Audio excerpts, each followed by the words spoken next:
right, good afternoon everyone. Welcome to the third lecture of quantum field theory. Today we're going to talk about symmetries in classical field theory. I've just written symmetries here, but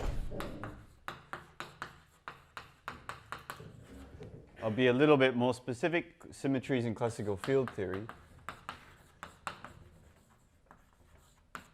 The topic of symmetries is enormously important in physics.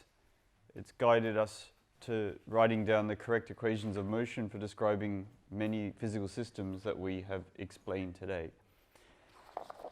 So the purpose of today's lecture is to tell you about symmetries. What does it even mean to have a symmetry of a field theory? To prove a theorem about classical field theories with symmetries, and then use that really as the final motivation for how to build relativistic quantum theories. So the first question is, what is a symmetry in classical field theory? So to answer this question, let's think about what a symmetry is just in classical mechanics. A symmetry is some transformation of your variables that leaves the equations of motion invariant. I think that's a reasonably intuitive notion, and that's the one that we're going to take here. But we're going to have to be a little bit careful about what we mean by leave the equations of motion invariant, as we'll see in the case of field theory. Because there's always this option in the action to add the total derivative of something. That doesn't change the equations of motion. And as we see, that'll change slightly how we discuss symmetries in classical field theory. All right, we're talking about classical field theory. That means we have, in this course in mind, a Lagrangian, which is a function just of the fields and their first derivatives.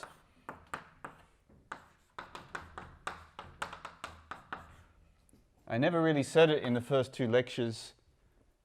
I took it for granted that it was obvious that mu, which is a Greek letter, is running from 0 to 3. I don't know if I said this in the first lecture, that Greek letters will run from 0 to 3.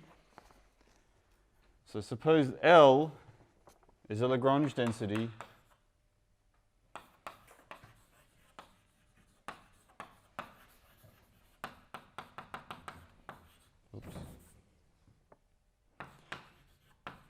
for some fields.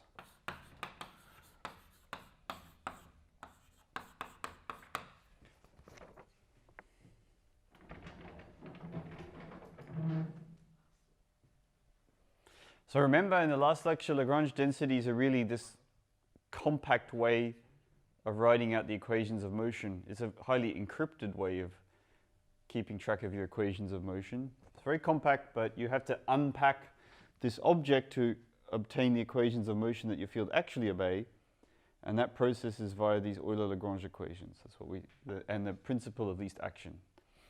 That's what we saw in the previous lecture, but today we're going to go with this as our working definition now for the equations of motion for a classical field, and ask the question, what does it mean, symmetry? So we're only going to talk about infinitesimal symmetries in this course, not discrete symmetries.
An infinitesimal transformation of our fields is one which transforms our fields from the original values at space-time location x to those plus some infinitesimal function of the fields. That's what an infinitesimal transformation it is. And this is called a symmetry.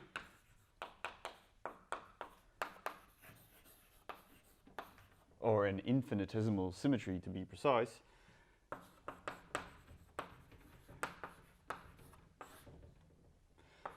When it leaves the equations of motion invariant when you apply the principle of least action.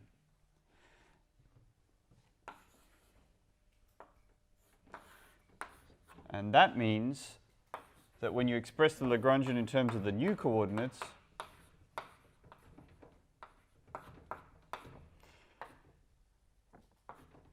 that it equals the Lagrangian in terms of the old coordinates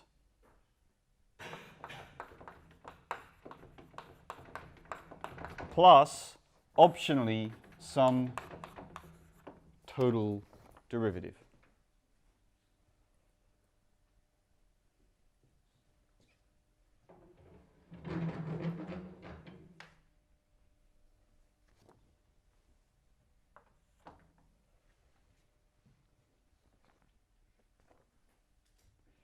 Because if I apply the principle of least action to this object here, then remember how the action is the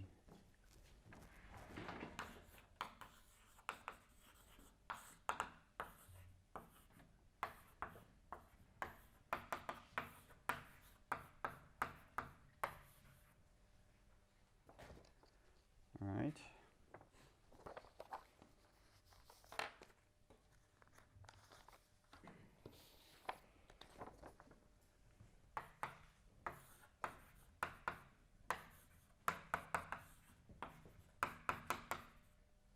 So as long as everything vanishes sufficiently quickly at infinity, you're free to add on total derivatives and you'll get the same action. So it's called a symmetry not when the Lagrangian density is left invariant under the transformation, but in fact when the Lagrange density is left invariant up to a possible total derivative. So that's what we mean by infinitesimal symmetry in this course. This allows more transformations than the ones that just leave the Lagrange density invariant.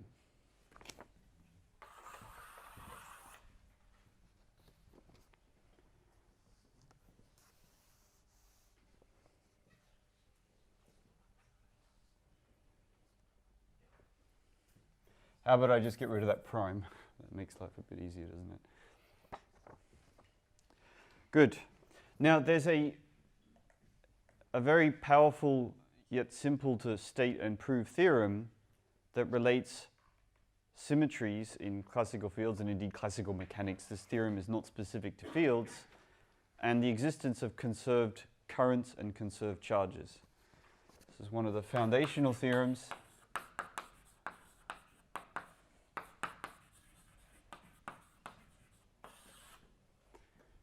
In classical mechanics and classical field theory, and it's one that will inform us as we start to build quantum theories as well.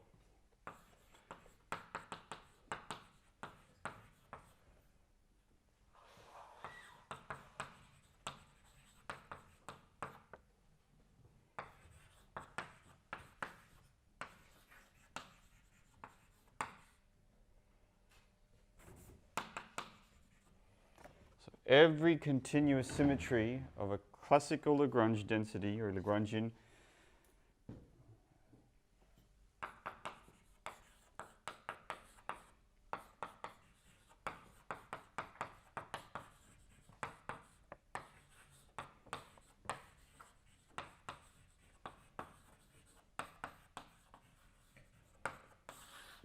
implies the existence of a conserved current J mu x. And what does conserved current mean? It means that this 4 vector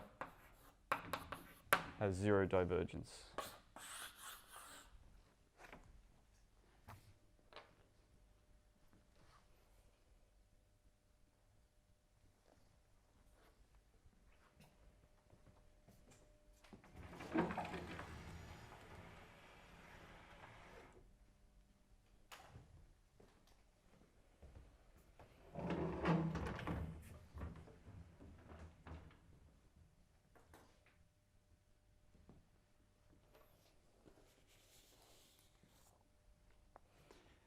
So if you think physically, what could this mean? Well, if you do something to your system and it leaves it invariant, then something's got to stay the same.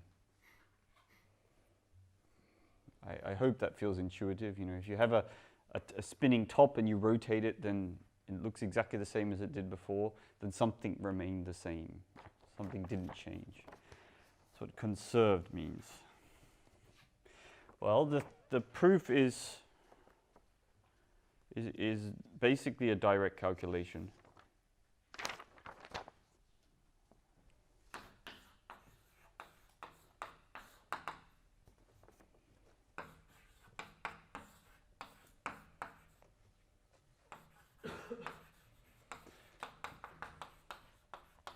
And there's one trick to this proof.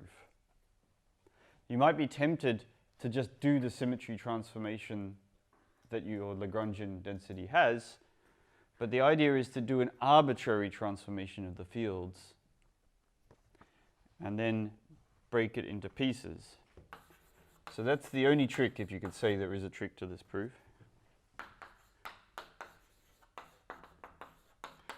So let d phi a be an arbitrary change in the fields. It's not the symmetry, it's just anything. And the first thing is a calculation. We're going to say, how does the Lagrange density change when we do an arbitrary change in the fields? What's the change in the Lagrange density if I change the fields by this amount here?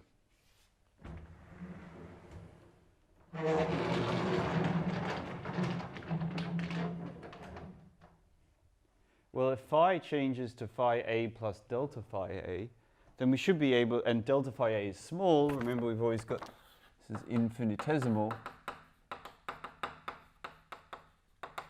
then we should be allowed to use Taylor's theorem to expand this thing here as a function of its arguments.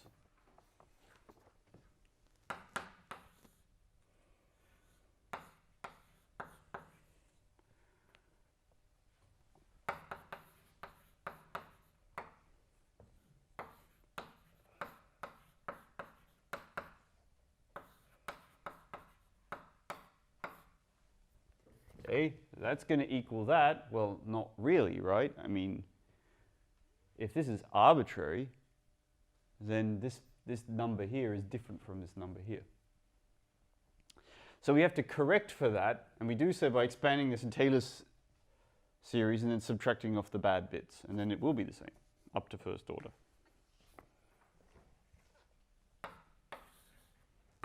Or another way of saying it is that delta phi is just the difference between the transform version and the non-transform version. Expand, and then we'll expand that out.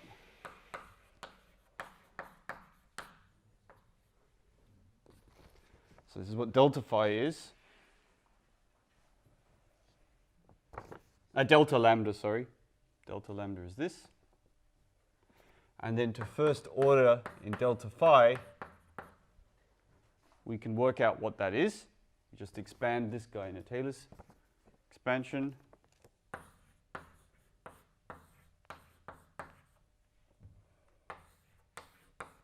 So we have the first variation with respect to the first argument. This is also an independent variation here, d mu delta phi a.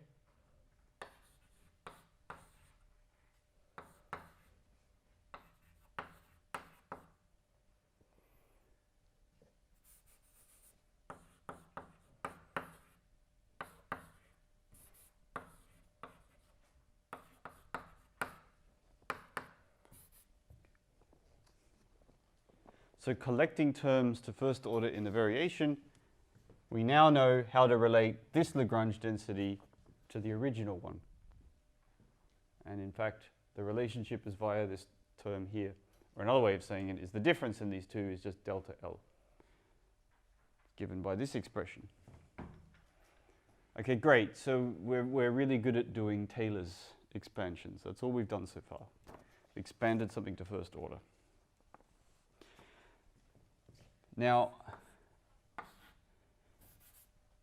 the next trick is to use the product rule, or integration by parts, I should say. We're going to get rid of this derivative here and put it on here. Now, as written, that's an impossible manipulation because I can't just put that derivative on there. I can't integrate by parts. The only thing I can do, well, is to realize that inside the action, when you're integrating, that it's a legal manipulation to integrate this and differentiate this. That's one way you could have come up with the next line.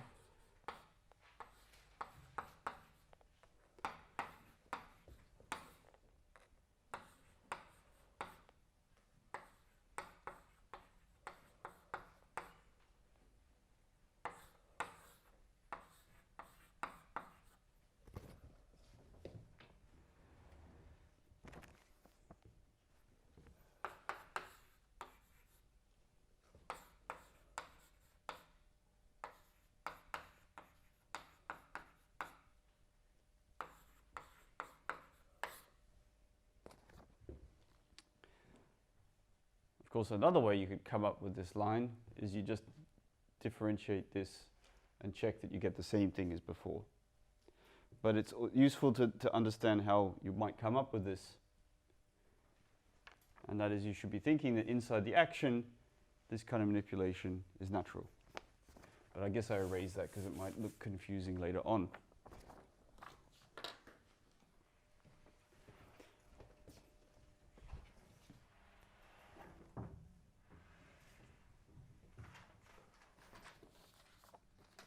Now, so far, this is really just Taylor's theorem and adding in 0.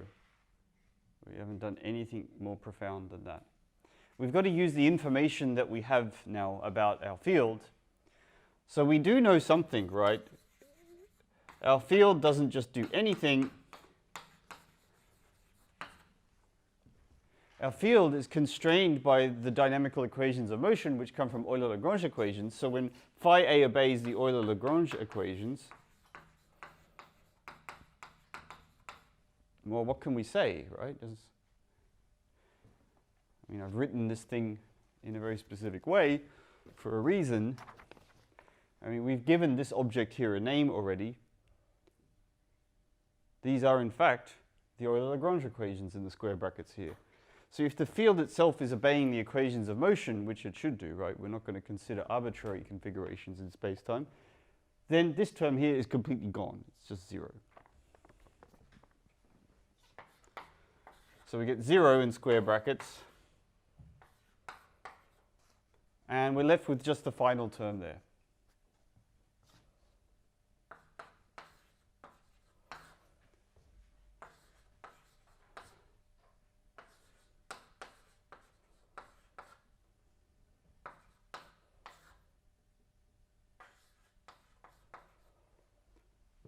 But this whole thing was equal to the change in the Lagrange density under this arbitrary variation. And so let's use the other bit of information that we have, which is that for the variations in the field which are corresponding to symmetries, we actually know what delta phi a is. We've got a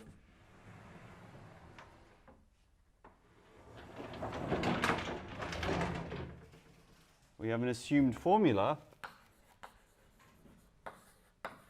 So when we have an infinitesimal symmetry, then it's some function of the fields that we know. And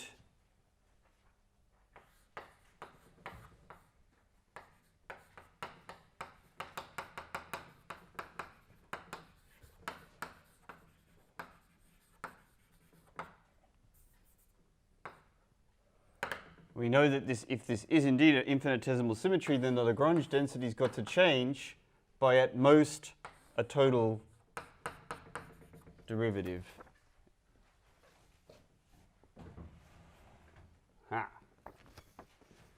Right. So now it's just a matter of substituting this into the expression that we have here, and then we'll actually be done.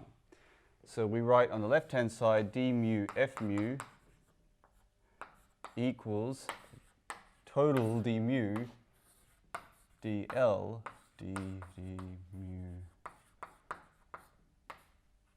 x, right? For the very specific variation that we have that corresponds to the symmetry. But if you look at that thing from far away, put both terms on the left-hand side, let's say, then you should be looking at a conservation law. Let's have a look.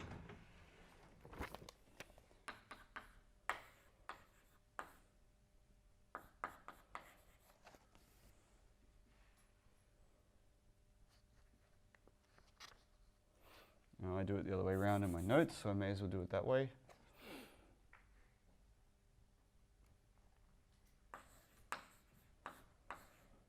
So if you take everything to the right-hand side,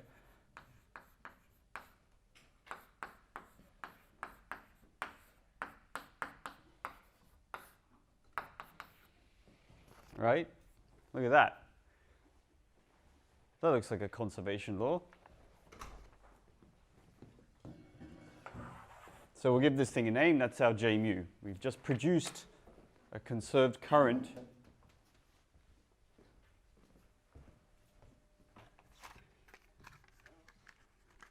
density, because it depends on position,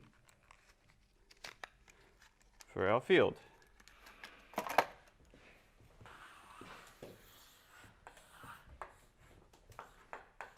So the stuff in the brackets is what we call J mu x.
So there are so many good things about this theorem. Let's start exploring some of the good things about this theorem.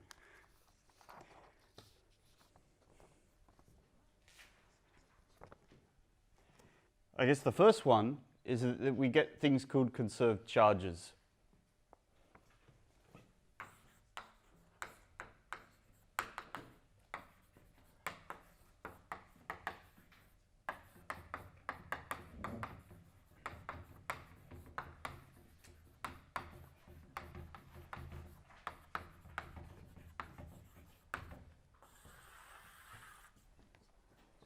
I mean, this is a bit of classical, it's a classical conservation law derivation that you've seen, no doubt, several times before, but it doesn't hurt to see it again, just to remind you how it works.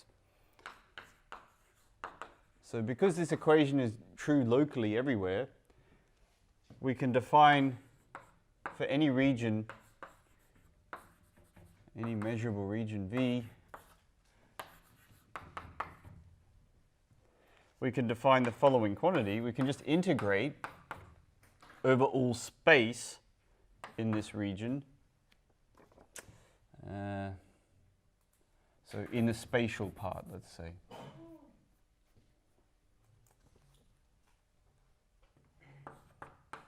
The time-like component.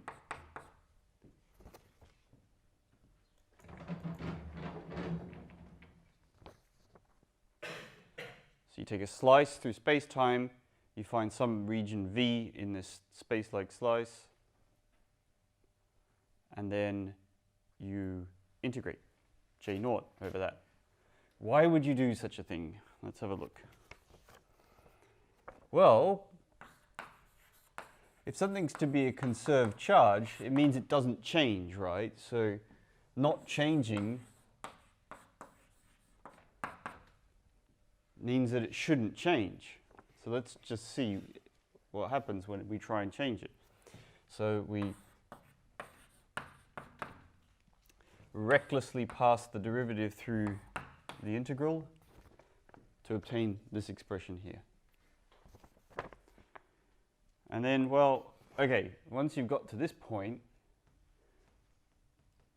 it should be fairly clear what to do next, because this expression here relates the time derivative of the time-like component of j to the spatial, the gradient of the other components.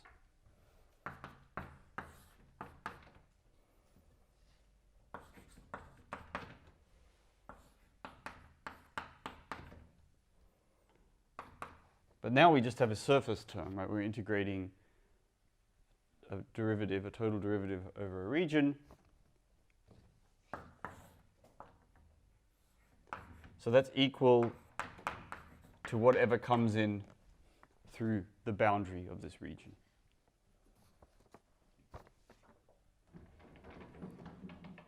Okay, so you've no doubt seen this kind of derivation before. Conservation laws imply that the change in the stuff inside a region should equal the stuff that comes in through the boundary.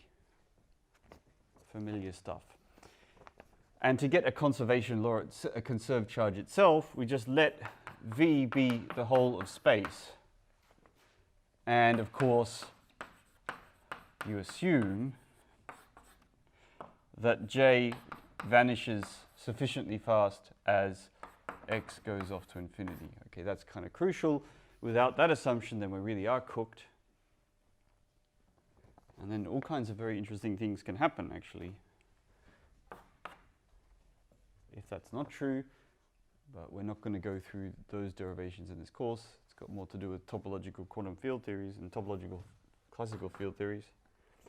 Okay, in that case, dqr3 dt equals 0. So it really justifies the name of being a conserved charge. Yep.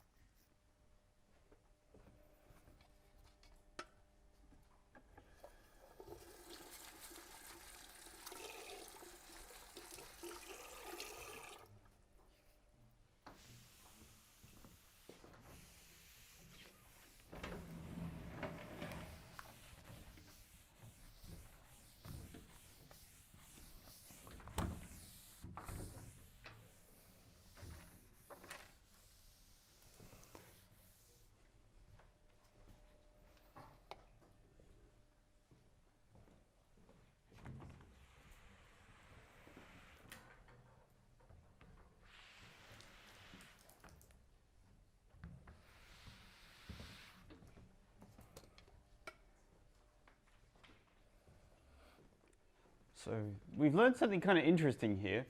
So for every symmetry, every infinitesimal symmetry, there's a corresponding conserved charge.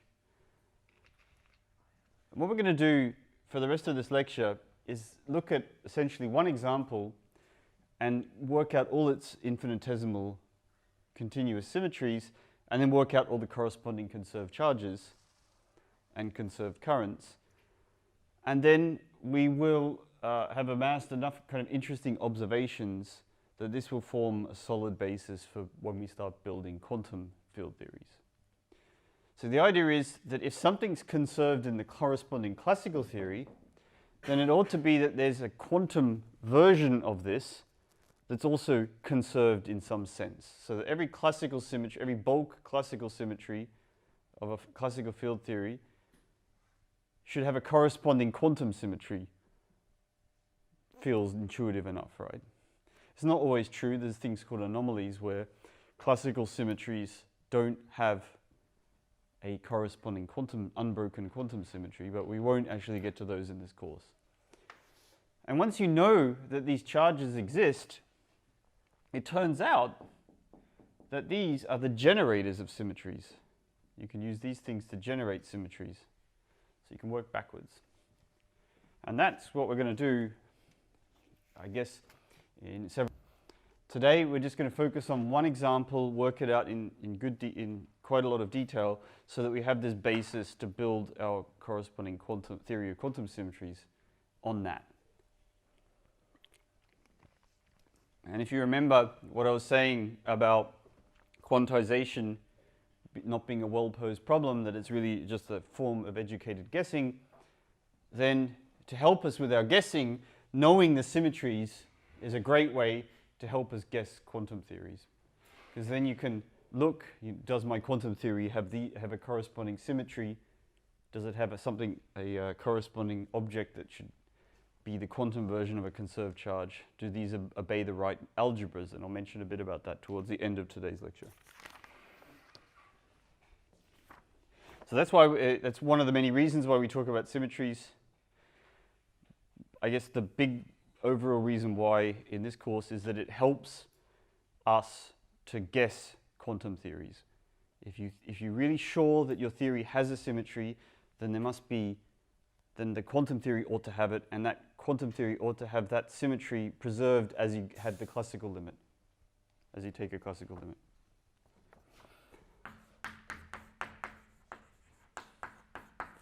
Example. So we already know dozens and dozens of symmetries that are really natural ones that most of the equations of motions that we care about should have. Here they are. Here's our first ones. Space-time translations. There's a lot of those. It's 4. You can go left, right, you can go front, back, you can go up, down, and you can wait for a period of time. You can't go backwards. If you wait for 10 minutes, you've lost those 10 minutes forever, but it's a one-way symmetry. As I said, if you have a good enough quantum computer, you can go back in time, but I guess you have to wait a while to build one of those. Okay, consider the active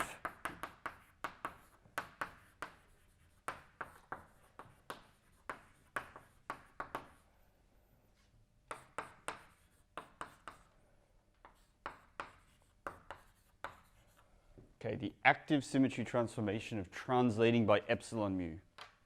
What does that mean? That means you stay where you are and you pick up the field and you push it across. You do something to the field, right?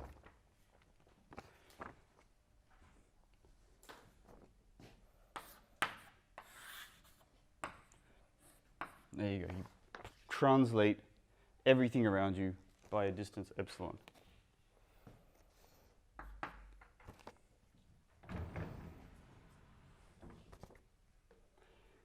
How does the field change? So if you've moved the field, if you pulled the table, you pulled it across, and you look down at the position, at the new field underneath you, that new field was equal to where the old field was, which is over there. So the new field equals the old field where it was. That's what the plus sign is for. It's amazing how such a simple equation can be so super duper confusing. But just think about the field being on the table and standing still and pushing the table. That's the best way to do it.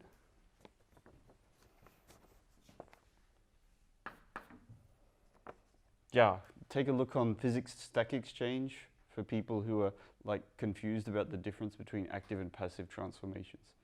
That's a way to spend a confusing afternoon.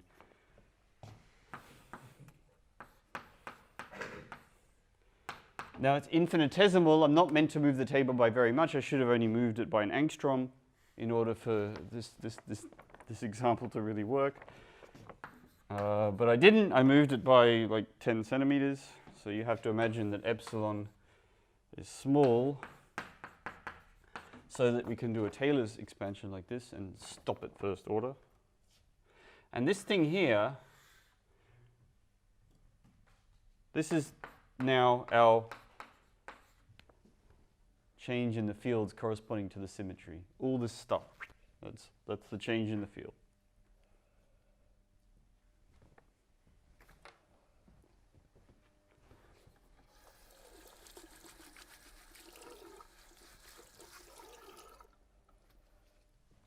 Let's ask now how the Lagrange density changes.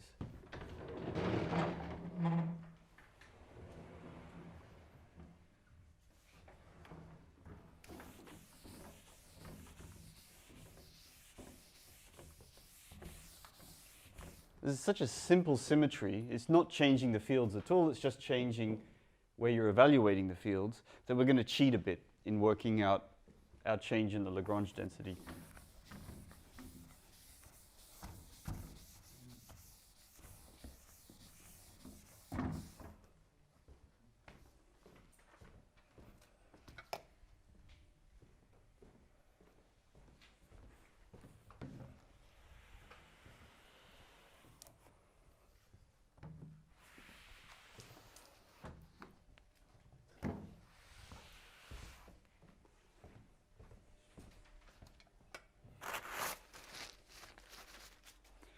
Good.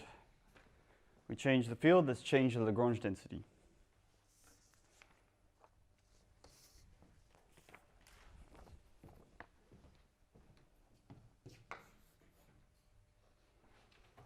So L is a function of phi A and d mu phi A.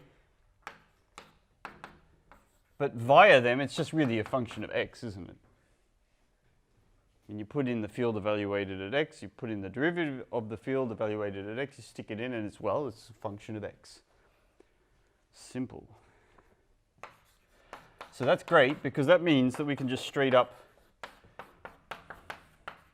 do the active transformation on the Lagrangian, and we don't have to really worry about the fields themselves that are inside the Lagrange density. Now, I'll put the A's on. I realized I forgot to put the A's on there.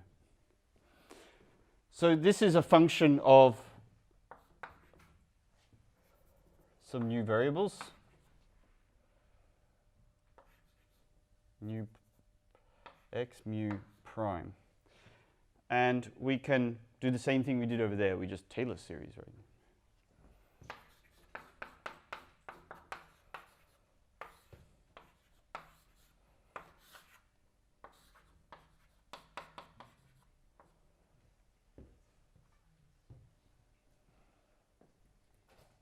And that's the change in the Lagrange density under this transformation here. And it better be that that's a total derivative, right? Otherwise, it's not a symmetry. And of course, if you put in a bad Lagrange density, if you put in one that isn't invariant under translations, then this won't be a total derivative.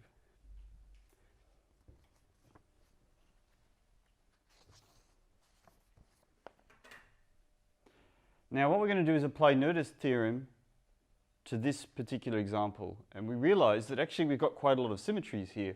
This isn't just one infinitesimal symmetry, this is 4 infinitesimal symmetries in disguise. Right, there's the infinitesimal symmetry where we wait for an epsilon amount of time. There's the infinitesimal symmetry where we shift left by an epsilon amount, where we go forward by an epsilon amount, and where we go up by an infinitesimal epsilon amount. So we're going to have four symmetries, 4 continuous symmetries. That means we expect 4 conserved currents, which is 16 numbers in total. Or 16 functions, as it happens. So let's consider each of these in turn, right? So consider epsilon mu being one of the following 4 transformations.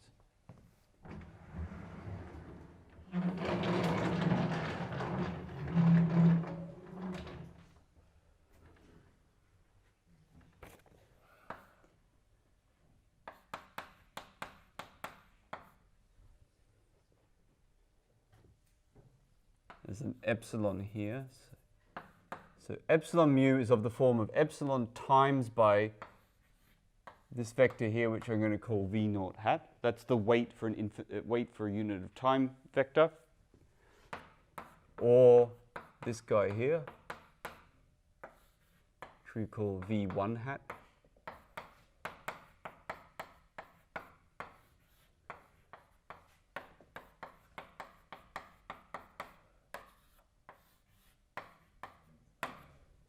So epsilon mu is one of 4 possible vectors, depending on which of the 4 possible symmetries that you have. Note the simple formula for the entries of these vectors.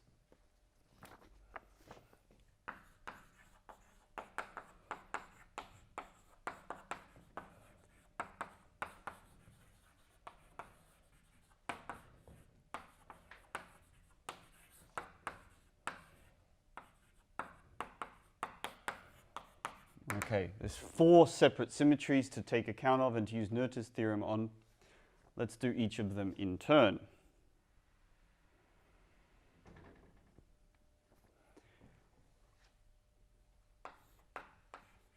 So there's the conserved current corresponding to the Newth symmetry transformation. And it's equal, well, we have this formula that I've erased now.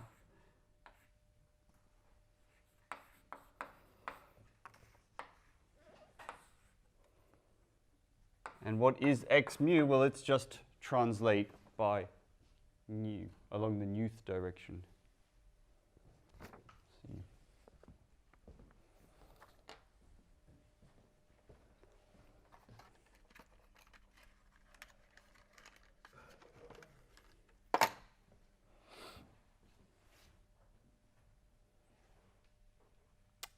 Yeah.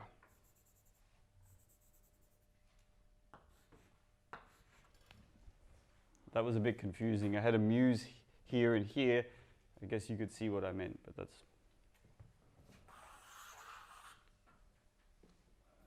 That bit corresponds to that bit there.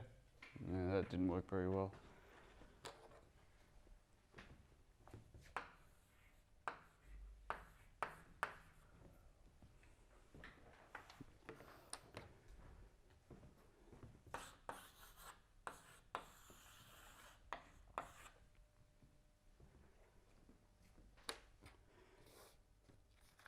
Minus the F coming from the shift in the Lagrangian density there by a total derivative. So this conserved current actually has a much more common symbol. It's called the stress energy tensor.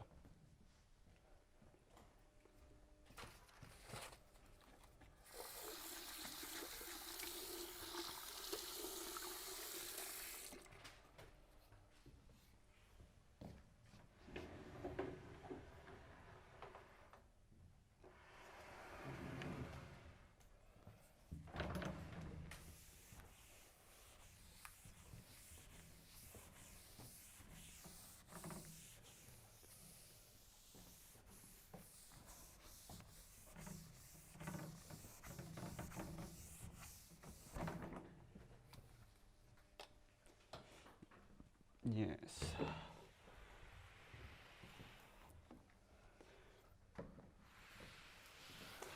The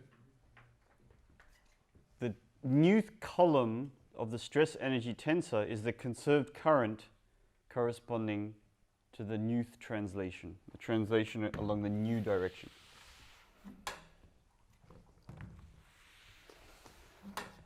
It turns out that a great many more symmetries of any field theory may be expressed in terms of these 4 conserved currents. So at the moment I'm using the word tensor just to mean it's a bunch of numbers, not to do with transformation laws under morphisms of manifolds. At the moment it's just a bunch of 16 numbers. And we pack them together in a matrix because that seems like a kind of convenient thing to do. Later on, when we work with the stress energy tensor, you realize that it really does justify the name, or justify being called a tensor, because it does have the right transformation properties.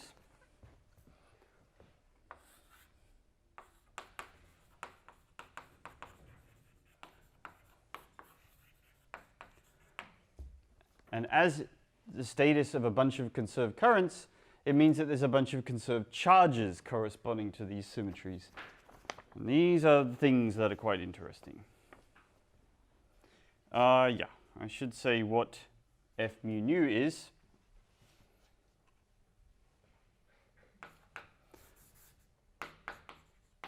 Well, it's a little exercise. I've done it in my notes, but I'll leave it for you to do.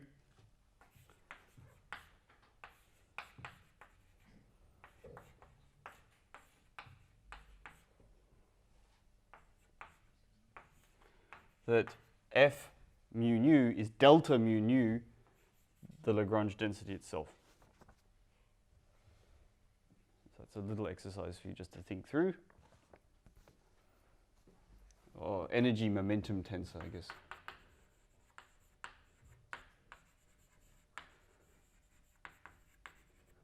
We'll stick to that terminology. This is the energy momentum tensor. Because it comes from Noether's theorem, it's a conserved current. It's not only one conserved current, it's actually 4 conserved currents packed together. There they are. It's a neat way to express it. And we're going to be very interested in the conserved charges. What are these quantities that don't change in time, corresponding to these 4 conserved currents here?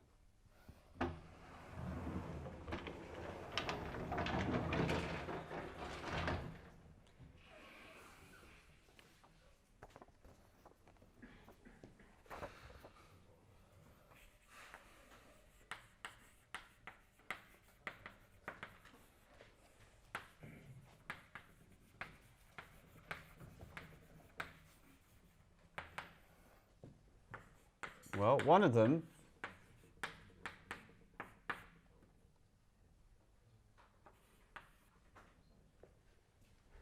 is the total energy of the system.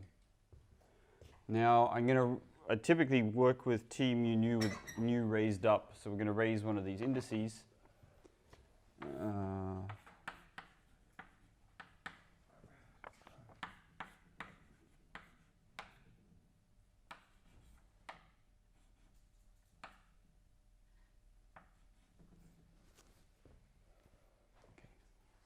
We're just going to raise one of the indices from now on.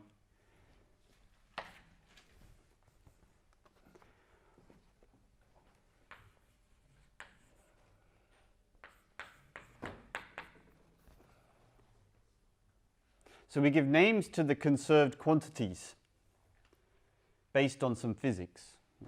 These definitions are based on physics and examples. And finally, results. All right. Let's just consider these conserved quantities for a moment.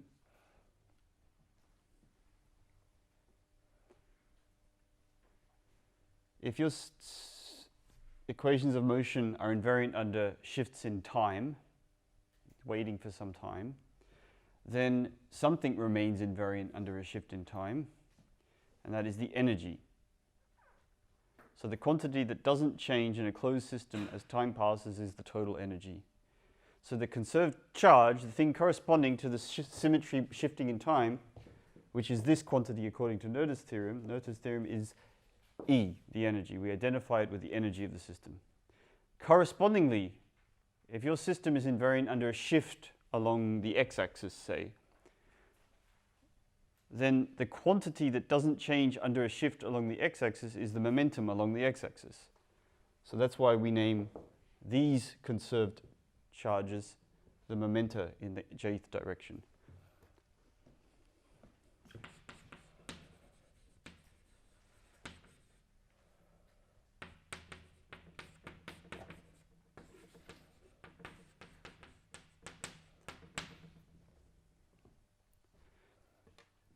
So if your system has a symmetry, then it tells you automatically what the conserved charge is according to Noether's theorem like this.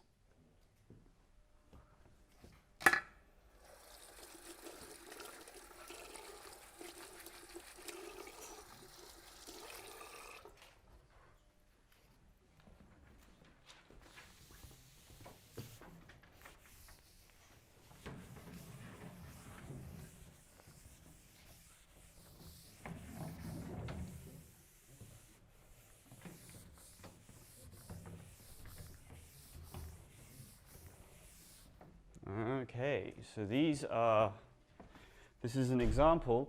Let's now do an example of the example.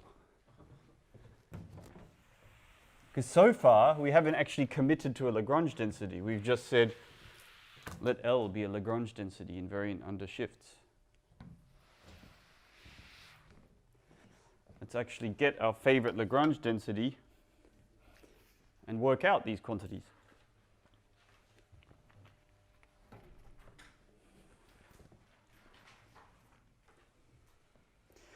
And our favorite Lagrange density for this course is this Klein-Gordon Lagrange density.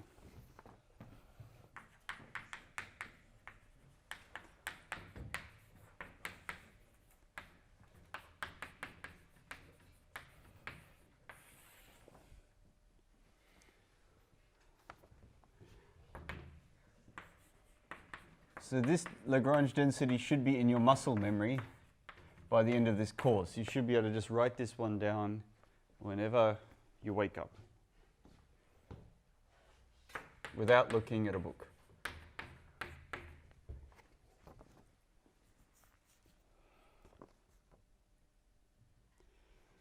Now, if we plug in this expression here into the formula for the energy momentum tensor up there, we're going to get an answer, right? And, well, it's not the world's longest calculation to work out that the answer is this.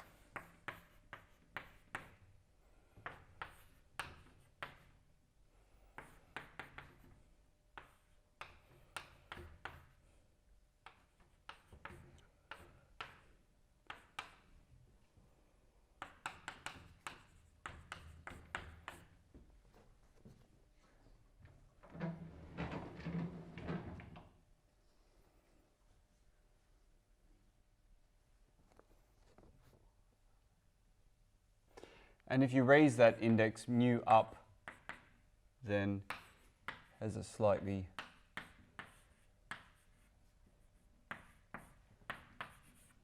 neater looking version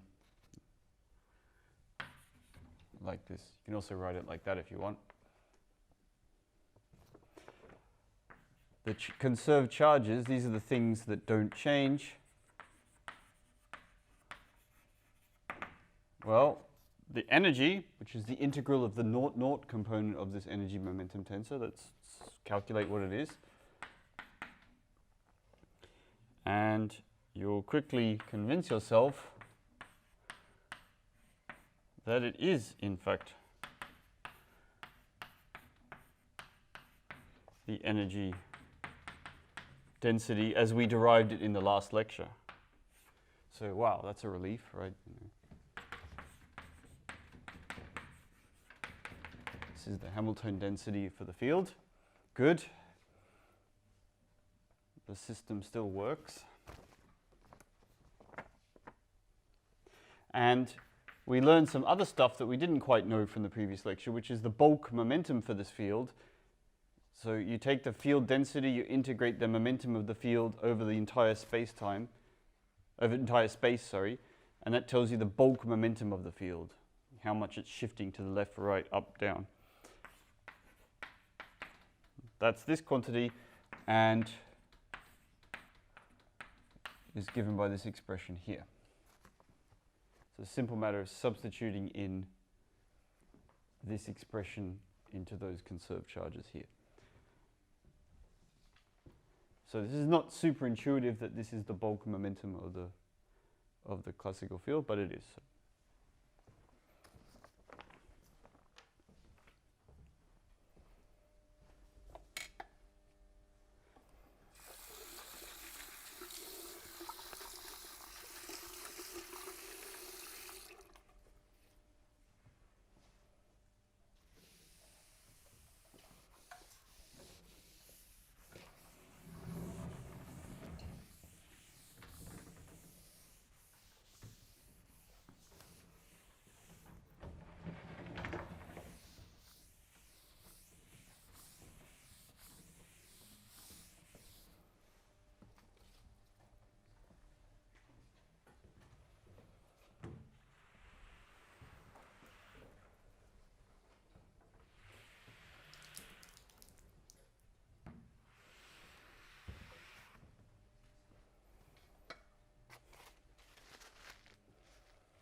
So that's how an application of Noether's theorem usually goes. You identify the continuous symmetry, you calculate the change in the Lagrangian, the change in the fields, you work out the conserved currents and charges. All this will come very much in handy when we build our relativistic quantum fields, because it will allow us to interpret certain observables that we build in the quantum world as being corresponding to energy, momentum, and so on. All right, when you can do shifts, why don't we just go all the way to Lorentz transformations and Poincare transformations? The subject of this course is relativistic quantum field theory, so we're going to start by studying classical fields that are relativistically invariant. Well, invariant means symmetry. We could apply Noether's theorem to these continuous symmetries and work out what the conserved currents and charges are. And that's the objective for the rest of today's lecture. But realize that we have a little bit of a problem that we have to solve first, which is these symmetries, the Lorentz transformations that you're used to, x mu goes to lambda mu nu x nu, these are not infinitesimal. As written, they're not infinitesimal.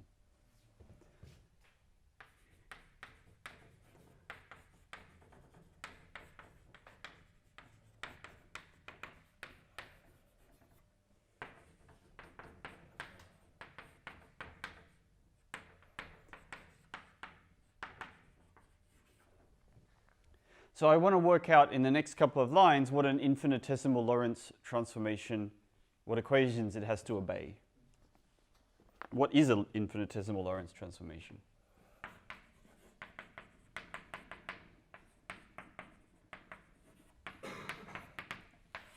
Well, it should be something which does nothing, right? Should be very close to something that does nothing. Well, we know what nothing is. It's nothing. It's the Kronecker delta plus a bit.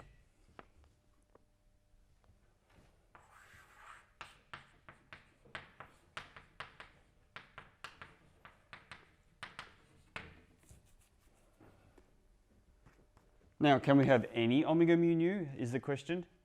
And the answer is no, because these lambdas obey a matrix equation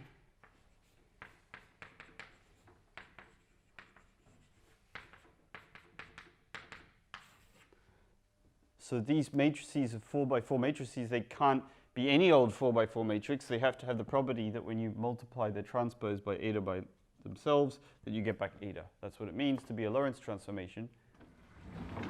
We derived that in the first lecture. And in terms of components here, well, there's a lot of components, but the answer turns out to be quite simple.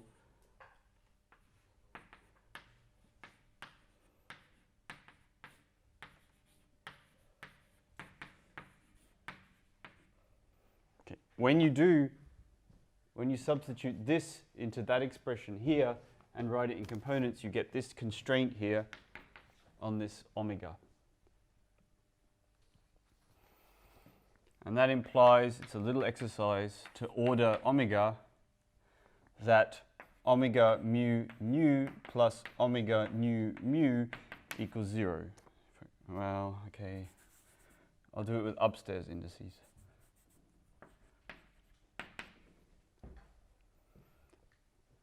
So just a little exercise for you to do. I mean, it's, yeah, a matter of multiplying by etas and so on. So what does this mean? Does it mean that this matrix of infinitesimals, can it be any matrix? Well, no, it has to satisfy this linear equation.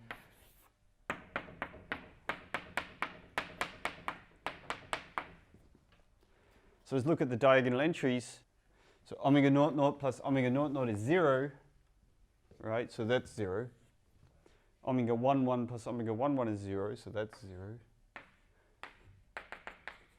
And then omega naught 1 plus omega 1 naught is 0. Well, that means that whatever's here has to be minus whatever's here. So minus, so x is x there, and so on. Omega has to be an anti-symmetric matrix in order to be an infinitesimal generator of a Lorentz transformation. How many anti-symmetric matrices are there? Well, let's look at the picture here, right? So we know there's like minus y, minus z, minus alpha minus beta minus gamma. These numbers here are already determined. X, Y, Z, alpha, beta, gamma. So how many numbers did I write down? Independent numbers? 6, that's right. We have 6 independent variables to specify an infinitesimal Lorentz transformation. 6 that we have to play with. 6 means we have 6 infinitesimal continuous symmetries, which means we expect 6 conserved currents and 6 conserved charges from Noether's theorem. But of course, it turns out, well, not of course, it's kind of not very intuitive the first time you meet this, that all these conserved currents, all these 6 conserved currents and charges, all come from the stress energy tensor, or the energy momentum tensor.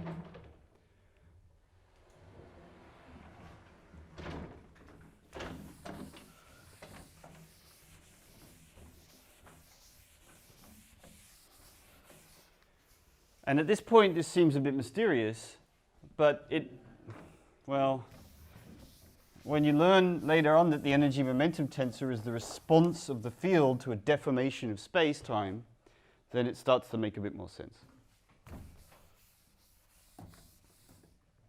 Because any deformation of space-time generated by a Lorentz transformation, well, yeah, a Lorentz transformation is like, you can think of it as a deformation of space-time.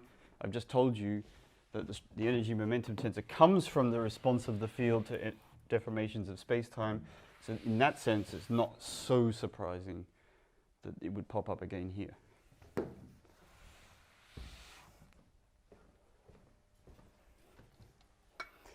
Also, there's a lot of components to the energy momentum tensor, right? There's 16 to play with. Well, not actually, because it's symmetric. But. All right, so let's try and build ourselves a Noether theorem for these infinitesimal symmetries. So we consider a transformation of the field, phi x. Instead of moving the table this way, you've got to imagine yourself doing a rigid Lorentz transformation in situ. So I cannot do a boost in front of you. That would be pretty, I mean, I can, right? Now I just did a boost. And I guess that's even infinitesimal, right? Because I'm not exactly moving at the speed of light. So there you go. You can do an infinitesimal Lorentz transformation.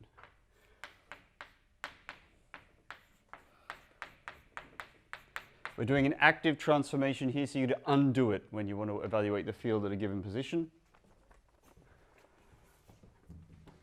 Now we're not just doing any transformation. I just told you it's infinitesimal. I'm not going near the speed of light. So we're going to substitute in our Taylor's, our formula for an infinitesimal transformation into this expression here.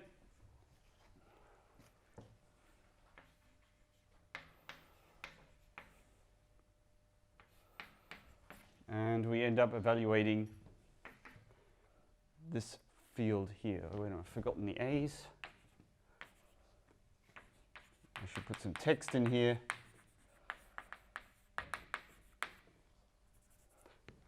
Action on the fields is this.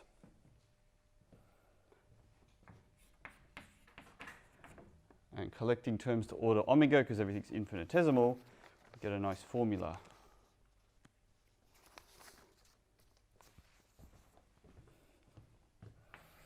Well, it's equal to the field at the original location before the Lorentz transformation minus, oh yeah, why the minus, right?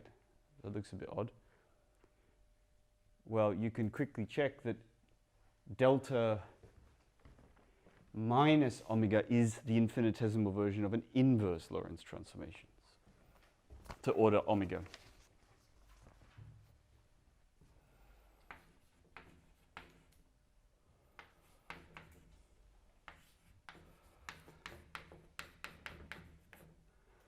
I'll drop the mu's here. It's super confusing otherwise. Here we go.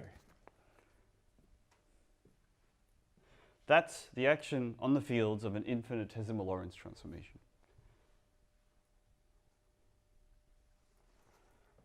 So we can work out delta phi now, which is our x, remember?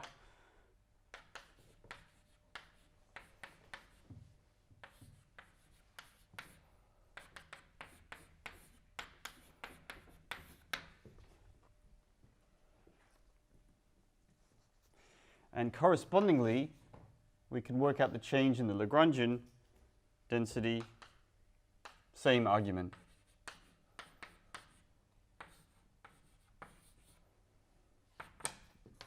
And there's a little trick you can use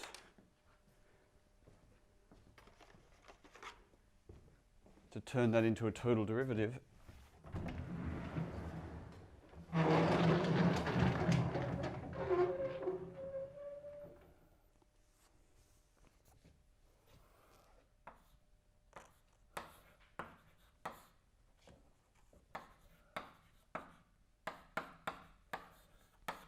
And the reason that works is because omega is anti-symmetric.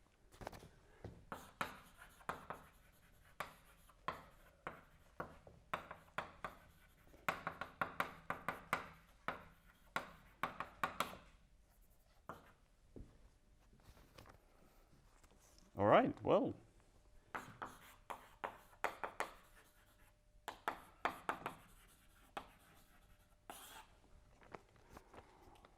Let's deploy the machine.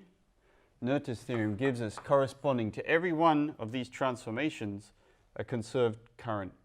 So this is a function of omega, right?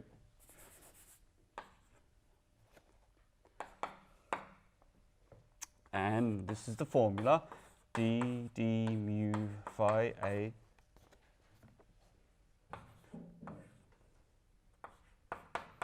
and then you've got to input the x phi, which is this.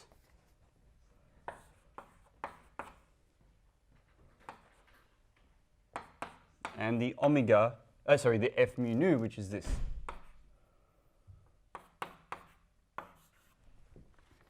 So for every one of these omega, every particular infinitesimal Lorentz transformation that you do, there's this corresponding conserved current here. It's a function of omega, a linear function of omega, as it should be.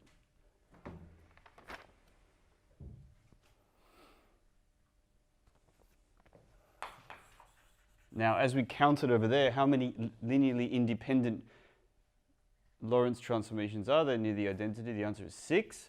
So there are 6 independent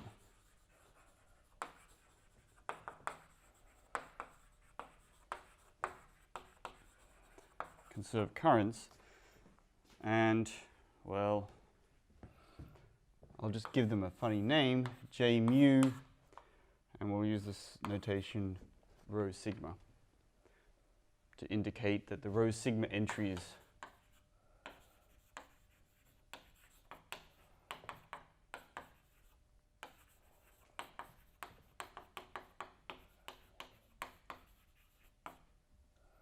so this is exactly this current here. I've just a different notation for the same thing.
Let's write out the 6 currents just to see what they look like. It's very instructive and interesting to do so. I mean, already, like looking at this expression here, you should have detected the likely appearance of the stress energy or the energy momentum tensor. This combination here, just ignoring that, So if you pull the omega out the front, if you pull the omega rho nu x nu out the front, the omega nu mu nu x nu out the front, then that looks suspiciously like the energy momentum tensor multiplied by something. And indeed, that's what it is.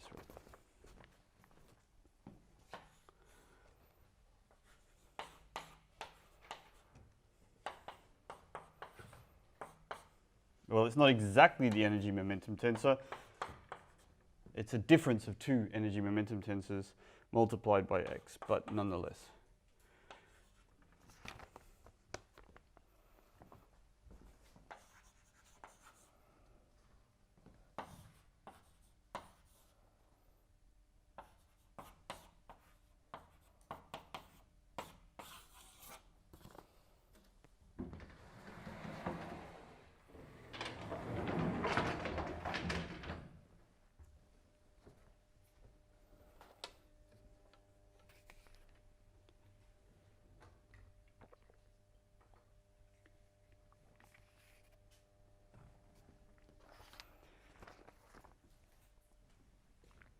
It's pretty amazing. The energy momentum tensor knows about how the field transforms under Lorentz transformations.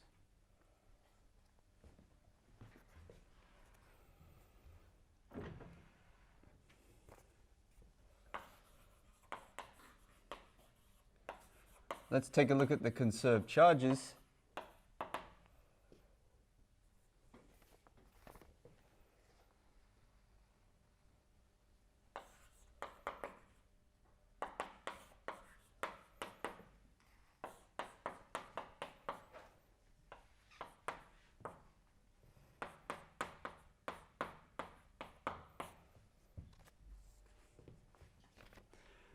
So this is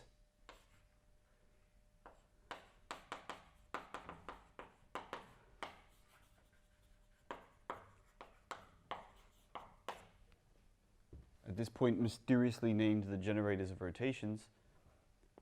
J and K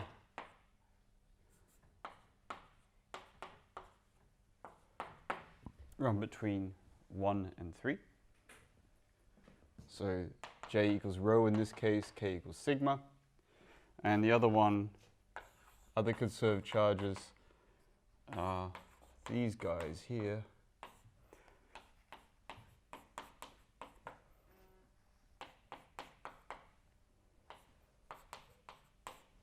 Which are the generators of boosts.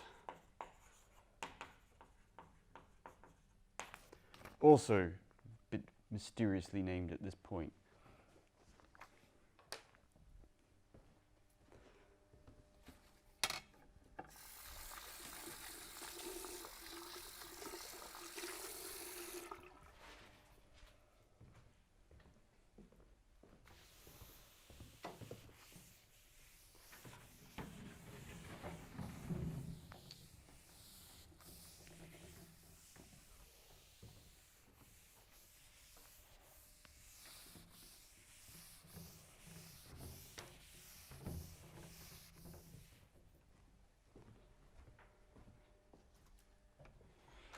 I'll say a couple of words why I label these conserved charges in this way.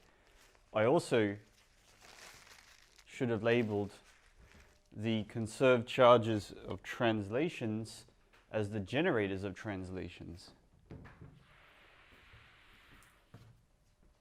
That would have been fair.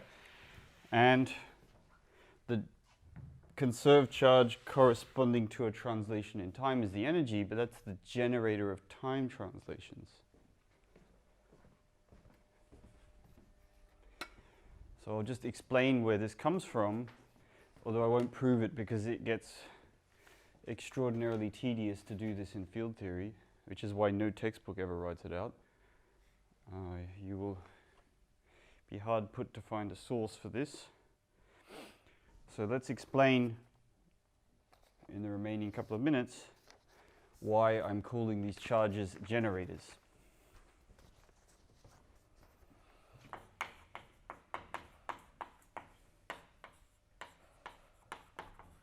And to explain that, we need to recall the Poisson bracket.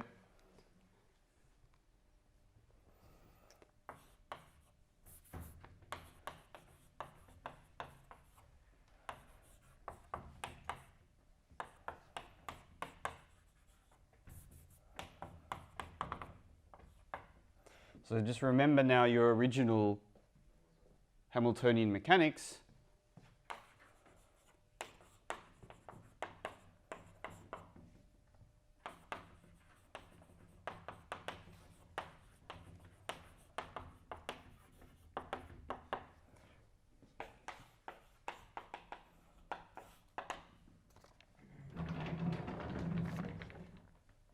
Oops.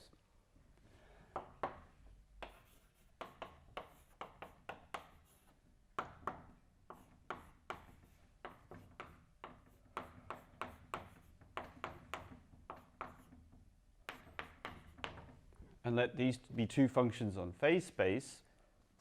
So this is phase space here.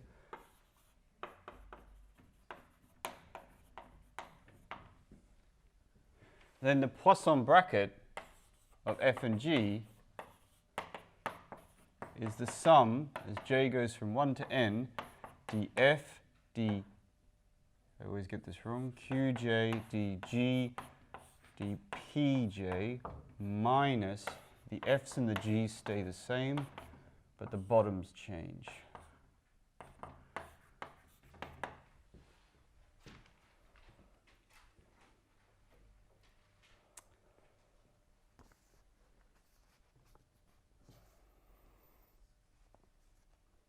Now, our conserved charges, there's a field theory version, I should say.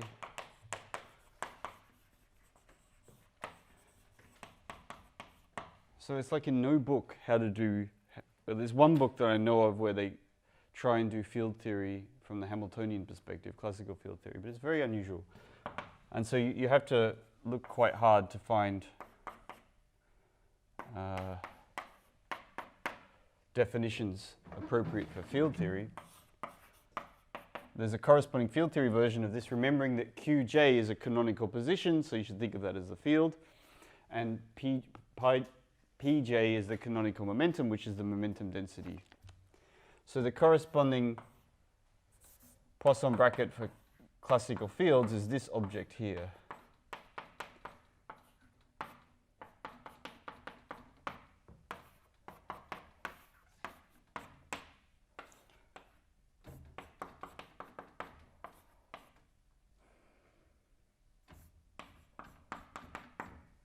That's the Poisson bracket for two functions of two functionals of a classical field theory. Now a charge, one of these conserved charges here, is also a functional via t of the canonical field and its canonical momentum density. And it turns out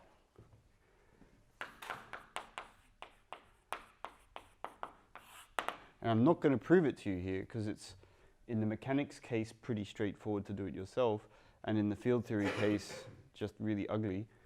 I don't know a nice way to do this, actually. That the generator, well, first of all, we know how to generate transformations in time using Hamiltonian mechanics. The change in f is the Poisson bracket of f with h.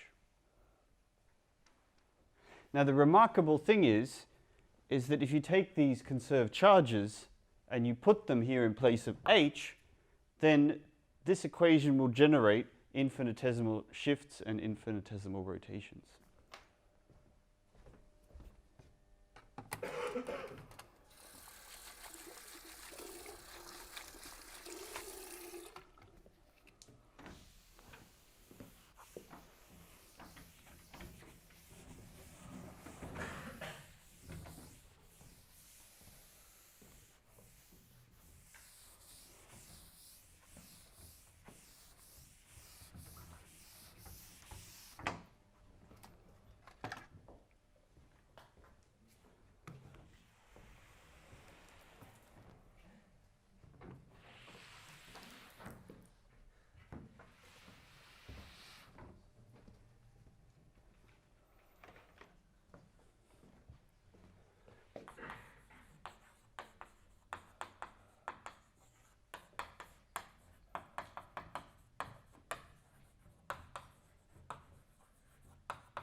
if we replace H with one of our conserved charges, then this equation here, df ds, well, I should now use a partial.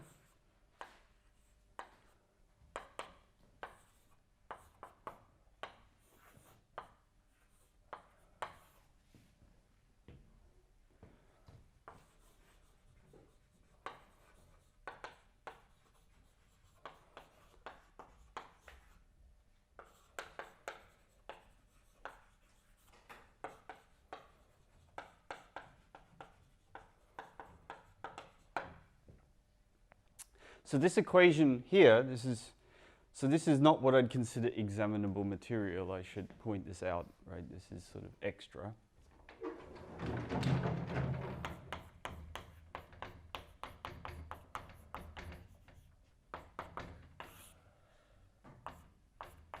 So everything from this point onwards is not on any exam. So you know what that means. So this equation here generates the corresponding symmetry transformations. So that's why I've been calling these things the generators of transformation X. So if I stick in,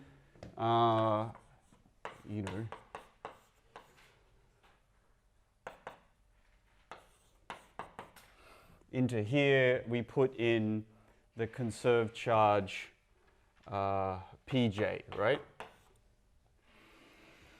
Then that generates a shift in phase space.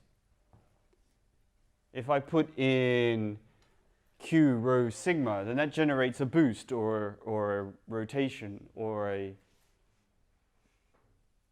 think that's it, right? Boosts and rotations. So that's why these Qs and these conserved charges, I've been calling them the generators of transformations, because if you stick them into the Poisson bracket in this standard equation here, they do generate the equations. And further, the conserved charges obey an algebra.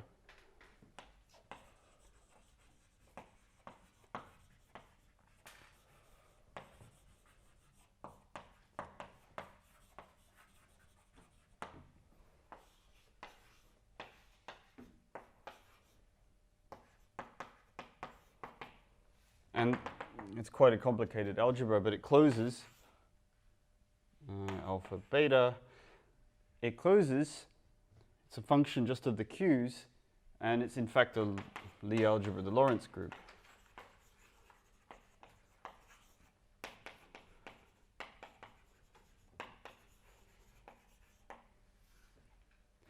Now what this is telling us is that the conserved charges can be interpreted as generators of symmetry transformations. So, you go backwards and forwards with Noether's theorem. You start from a continuous symmetry, you apply Noether's theorem to get the conserved current and then the conserved charge. And then you can rebuild the symmetry by just having access to the conserved charges. Now that will inform what we do in the quantum world. It helps us, it's difficult to underestimate how helpful this observation is here when we start building quantum field theories. Because according to the standard dogma of quantization, right? Remember, quantization is an educated guess at a quantum system that has the right classical limit.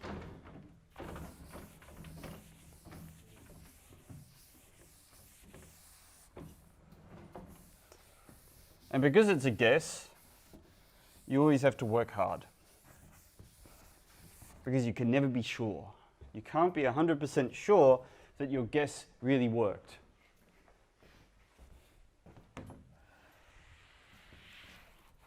And a result like this helps you very much in checking your guesses and building your guesses.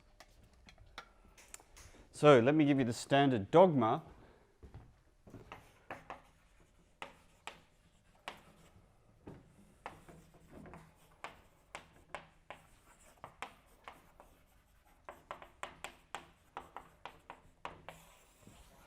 Remember what you're going to do when you quantize a classical system? You replace functions on phase space they get mapped to observables.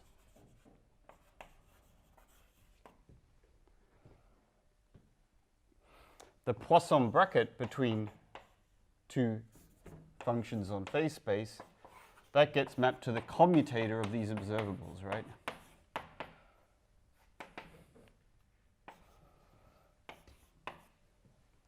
This doesn't work in general, but it's the standard intuition we carry with us when we quantize.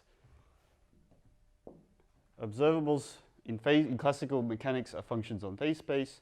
They get taken to observables, which are presumably bounded operators on a Hilbert space.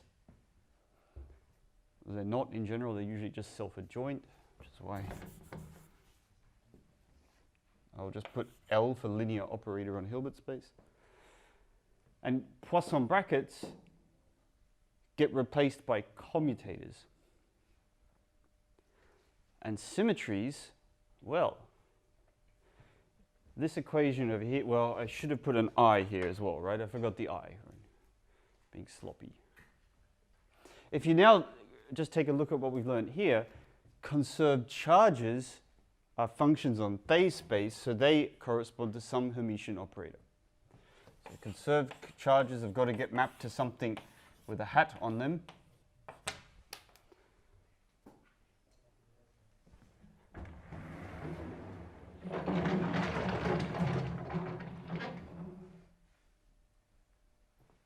And this equation of motion here, which tells you how, taking this observation that conserved charges generate the corresponding symmetry transformations, then tells you that these guys are none other than the generators of Lorentz transformations on Hilbert space.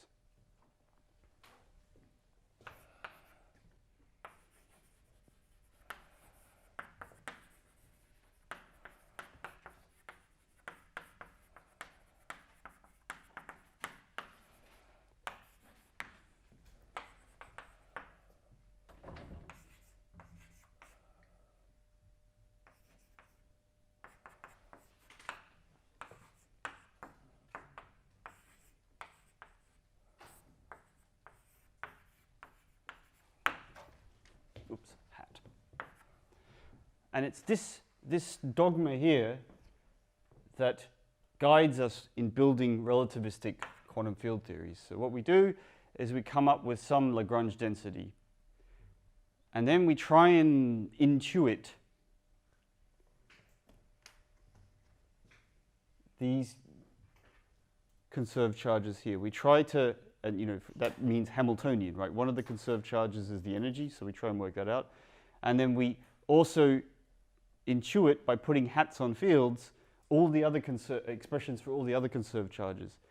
Heaven knows if those operators are even well defined, but the first sanity check you can make is, do they close to form the correct Lie algebra? Do they close to form the Lie algebra of the Lorentz or the Poincaré group? And I'll talk more about Lie algebra of the Poincaré group in the coming lectures, but I just wanted to end in giving you an idea of some of the terminology and how it guides us in building relativistic quantum field theories. So with that, I guess I'll stop, and thank you very much.